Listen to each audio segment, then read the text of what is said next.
সকলোলৈকে পুনৰবাৰ স্বাগতম জনালোঁ। আজি আমি আলোচনা কৰিবলৈ লৈছোঁ প্ৰথমবাৰৰ বাবে অসম লোকসেৱা আয়োগে 4th গ্ৰেডৰ চাকৰিৰ বাবে কৰা বিজ্ঞাপন সম্পৰ্কত। অষ্টম শ্ৰেণী উত্তীৰ্ণ বিশেষকৈ 18ৰ পৰা 40 বছৰৰ সকলো কেণ্ডিডেটে এই পোষ্টসমূহৰ বাবে আবেদন কৰিব পাৰিব। পোষ্টসমূহ কি আৰু পোষ্টসমূহৰ বাবে কেনেকৈ আবেদন কৰিব, লগতে যোগ্যতা কি লাগিব, সবিশেষ তথ্যখিনি আজি ভিডিঅ'টোৰ জৰিয়তে আপোনালোকে জানিব পাৰিব। অসম লোকসেৱা আয়োগৰ পৰা অহা এইখন হ'ল এডভাৰটাইজমেণ্ট আৰু যোৱা 8 ছেপ্টেম্বৰত এই বিজ্ঞাপন জাৰি কৰা হৈছে। অসম লোকসেৱা আয়োগৰ অফিচত যিবিলাক 4th গ্ৰেড পোষ্ট থাকে সেই পোষ্টসমূহৰ বাবে এই বিজ্ঞাপন জাৰি কৰা হৈছে।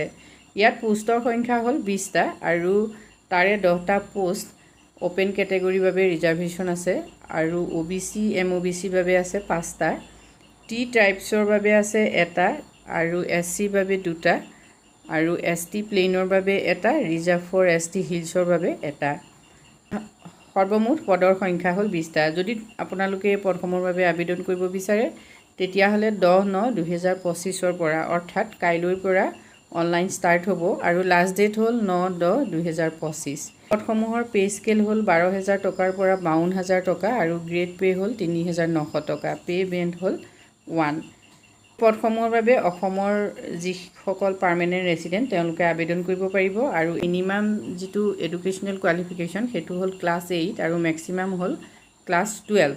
অষ্টম শ্ৰেণী পাছ কৰা সকলো আবেদন কৰিব পাৰিব আৰু দ্বাদশ সকলো আবেদন কৰিব পাৰিব, কিন্তু তাতকৈ বেছি কোৱালিফিকেশ্যন থকা কেণ্ডিডেটে আবেদন কৰিব নোৱাৰিব।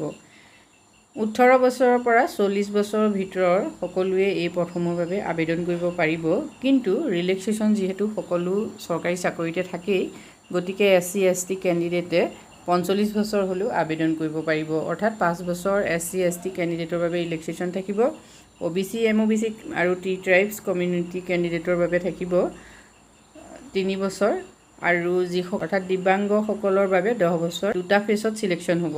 প্ৰথমতে থাকিব এটা স্ক্ৰিনিং টেষ্ট, যিটো টেষ্টত বিশেষকৈ ক্লাছ 6, 7, 8ৰ ষ্টেণ্ডাৰ্ডৰ কুৱেশ্যন থাকিব আৰু কুৱেশ্যন থাকিব অংক GK অৰ্থাৎ আছাম বেচিছ হ'ব, মানে অসমৰ কিছুমান জেনেৰেল নলেজৰ ওপৰত ইয়াত প্ৰশ্ন সুধিব আৰু ৰিজনিং থাকিব, ছ'চিয়েল ছায়েন্স থাকিব, ছায়েন্স থাকিব, এলিমেণ্টেৰী ইংলিছ থাকিব, মানে প্ৰাথমিক ইংৰাজী। এলিমেণ্টেৰী ইংলিছ আৰু ছায়েন্সত 10 মাৰ্কছ থাকিব, ছ'চিয়েল ছায়েন্স, ৰিজনিং, GK আৰু এৰিথমেটিকত থাকিব 20কৈ।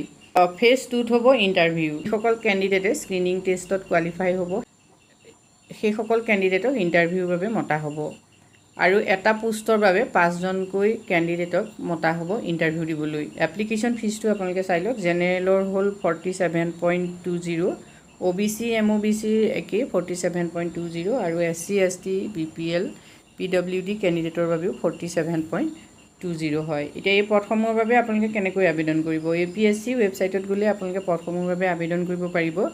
APSC ৰিক্ৰুইটমেণ্ট ৱেবছাইটটো হ'ল https://apscrecruitment.in।